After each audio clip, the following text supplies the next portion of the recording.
ყოველ მესამე კაცს 40 წლის ზევით აქვს დაბალი ტესტოსტერონი და ტესტოსტერონი კაცებში განაგებს თითქმის ყველაფერს. მათ შორის ენერგიას, мотивაციას, ფოკუსს, ლიბიდოს, ენერგიას, კუნთების მასას, განწყობას.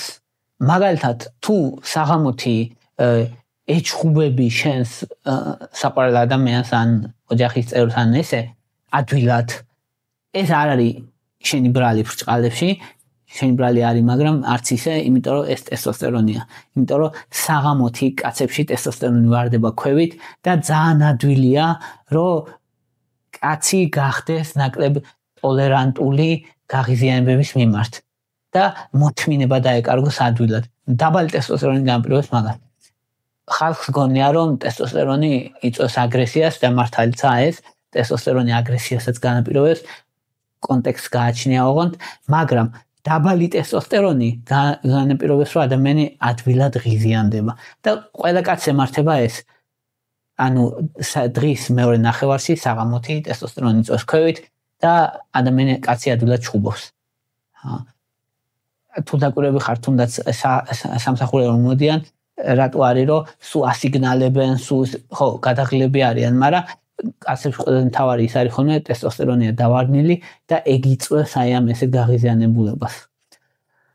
მეორეს მხრივ დაკვირვები ხართ, რომ დილით კაცების უმეტესობა ენერგიულადაა, მობილიზებულია, მეტი ენერგია აქვს, ესეც ტესტოსტერონია, დილით ტესტოსტერონი მაღალი. ამიტომ ტესტოსტერონი მთელს ჩვენ ცხოვრებას რეალურად განაგებს, ჩვენ დღის წესრიგს განაგებს და ჩვენი ტესტოსტერონი ძალიან გრძნობიარეა იმაზე, რას ვაკეთებთ. მცირე რაღაცეებსაც კი შეუძლია ტესტოსტერონი შეცვალოს.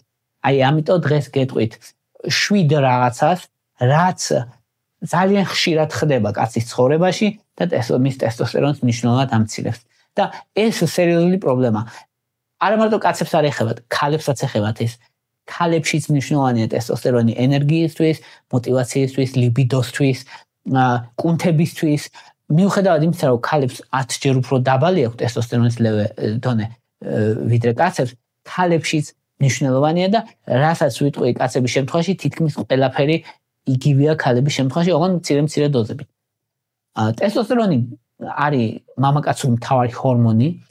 ტესტოსტერონი გამომუშავდება სათესლე ჯირკვლებში, სათესლეებში, ქალებს თქმა უნდა არ აქვს სათესლე. ქალებში გამომუშავდება საკვერცხეებში, ისევე როგორც კაცებს არ აქვს საკვერცხეები. ხშირად ერევათ ხოლმე, რომ კაცებს კვერცხებს რო ეძახიან ხოლმე, არ არის სწორი, ეგ სათესლე ჯირკვლები და ქალებს აქვს საკვერცხეები. და ტესტოსტერონი ქალებში გამომუშავდება საკვერცხეებში მცირე დოზით და ასევე თირკმელზე და ჯირკვაში.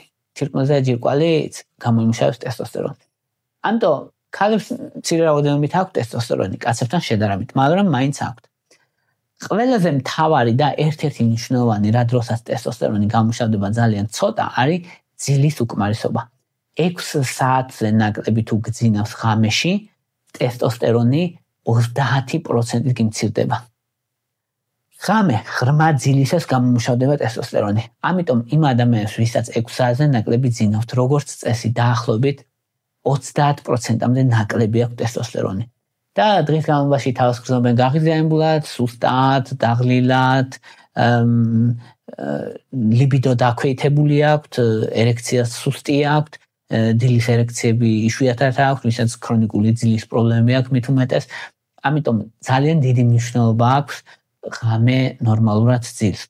7-დან 9 საათამდე ძილი არის ოპტიმალური იმისთვის, რომ ტესტოსტერონი გამომუშავდეს ნორმის ფარგლებში. მეორე მნიშვნელოვანი ფაქტორი ტესტოსტერონის არის მუცელი. მუცელი კაცისთვის კატასტროფაა.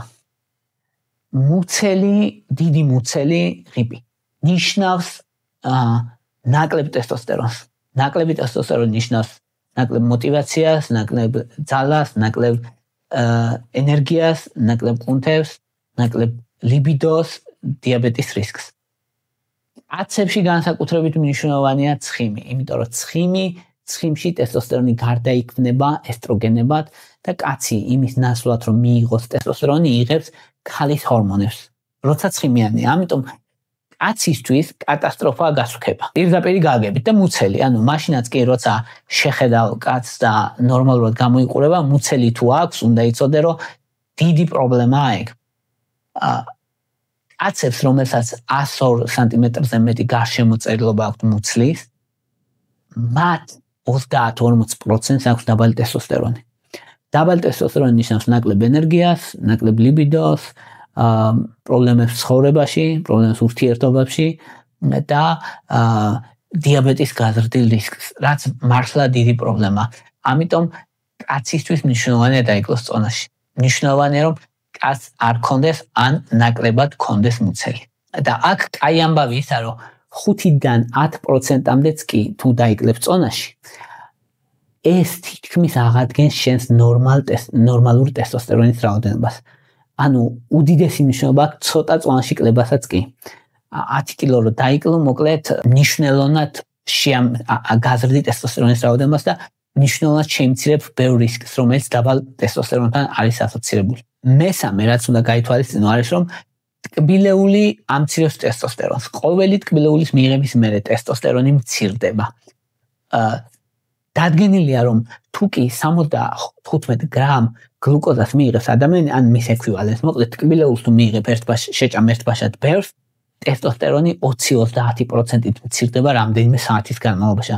ამდენ მნიშვნელოვანია და ადამიანი თავს გრძნობს სუსტად, უენერგიოდ, ძილი უნდა, მოდუნებულია, мотивация დაკარგული აქვს, მთელი რიგი პრობლემები აქვს, მოკლედ კაც მაგის გამო. არა მარტო ტესტოსტერონი, სხვა ფაქტორებიც თამაშობს როლს, გლუკოზის კრაში, გლუკოზის დავარდნა და ასე შემდეგ პარასიმპათიკური ნერვული სისტემის აქტივაცია და სხვა ფაქტორებიც თამაშობს, მაგრამ ტესტოსტერონიც მნიშვნელოვან როლს თამაშობს მან. ამიტომ შაქარი თუ გიყვარს, იცოდე რომ ტესტოსტერონს ძალიან სულ საქმეს უკეთებ.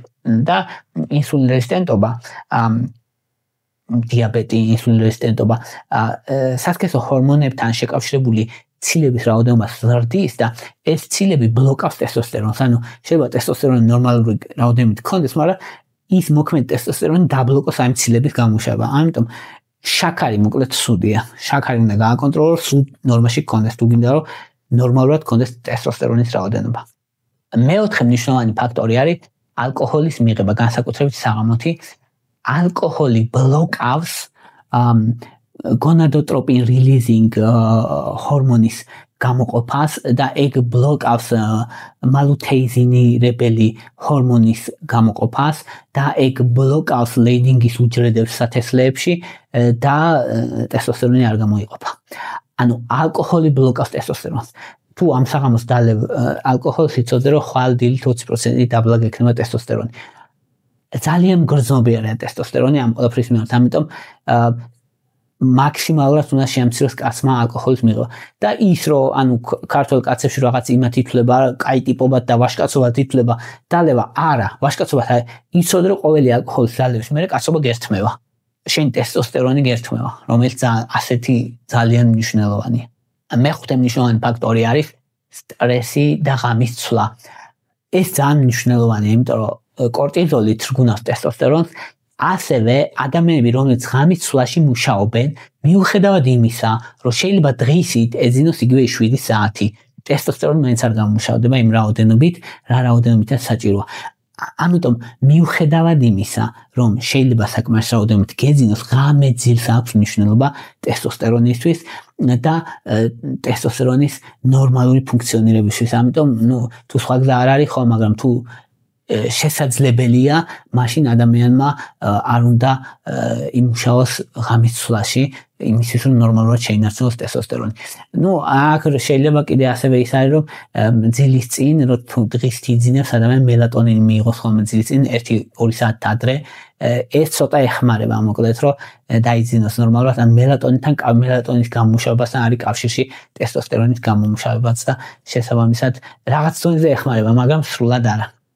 მეექვსე მნიშვნელოვანი ფაქტორი არის უმოძრაობა. უმოძრაობის დროს ადამიანები, რომლებიც არ მოძრაობენ, ან ნაკლებს მოძრაობენ, ტესტოსტერონის დონე აქვს დაბალი. იმ ადამიანებთან შედარებით, ვინც ვარჯიშობენ. მოვარჯიშე ადამიანებს 20%-ით უფრო მაღალი ტესტოსტერონი აქვს, ვიდრე იმ ადამიანებს, ვინც არ ვარჯიშობენ. ამიტომ არის, რომ ანუ სექსუალობასთან კავშირშია ხოლმე ვარჯიში, რომ აი სულ ყველაფერს რო თავი დავანებოთ, იცოდე რომ მოვარჯიშე ბიჭი, ვინც ვარჯიშობს, 20% უფრო მეტი ტესტოსტერონი აქვს, ვიდრე იმ ადამიანს, რომელიც არ ვარჯიშობს. ამიტომ ძალიან დიდი მნიშვნელობა აქვს ვარჯიშსაც. ასევე თუ კი ინერტულად ცხოვრობს ადამიანი 7 საათზე მეტი თუ ზის და არ ვარჯიშობს ადამიანი, ეგ დამოუკიდებელი რისკ ფაქტორია დაბალი ტესტოსტერონის, მიუხედავად იმისა, ეს ადამიანი გამხდარია თუ მსუქანი. ან ხო შეიძლება იფიქრო, აი გამხდარი როა და რო იჯდეს გამხდარი ადამიანი და მაინც დაბალი ექნება ტესტოსტერონი. ეგ პრობლემა არის. და რა არის გამოსავალი? გამოსავალი არის ვარჯიში, რა თქმა უნდა. ანუ უნდა ივარჯიშო კვირაში 3-4 ჯერ ძალის მიწალოვანი ვარჯიშები, 3-4 ჯერ აერობული ვარჯიშები, ეს არის საუკეთესო პრაქტიკა. მეორე მხარეა აქ მნიშვნელოვანი, როგორც ვარჯიშებლობა ცუდია ტესტოსტერონისთვის, ძალიან ბევრი ვარჯიში ცუდია ტესტოსტერონისთვის. ანუ თუ შენ ძალიან ბევრს ვარჯიშობ დღის განმავლობაში, ტესტოსტერონი დაბლა ჩამოვა ასევე. ტესტოსტერონს თრგუნავ. თუ კი ვარჯიშობ 75 წუთზე მეტს, 1 საათზე მეტსაც, ტესტოსტერონი ქვევით მიდის, იმიტომ რომ ორგანიზმისთვის ზედმეტი სტრესია და სტრესი თრგუნავს ტესტოსტერონის გამომუშავებას.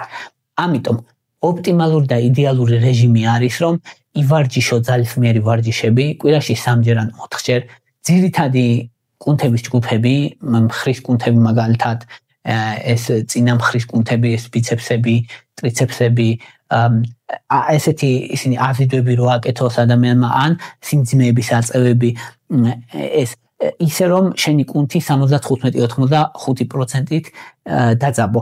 ანუ შენს სრულ მაქსიმუმზე არ უნდა ივარჯიშო. ერთი გაკეთება შეგიძლია გააკეთო შენი სრული მაქსიმუმი, რაც შეგიძლია, მაგრამ ანუ ერთზე მეტი არაა საჭირო და დაახლოებით 75-85% თუ ძაბავ შენს კუნთებს, მაშინ 5-დან 12 გამეორებამდე უნდა გააკეთო დაახლოებით 3-5 მისვლა.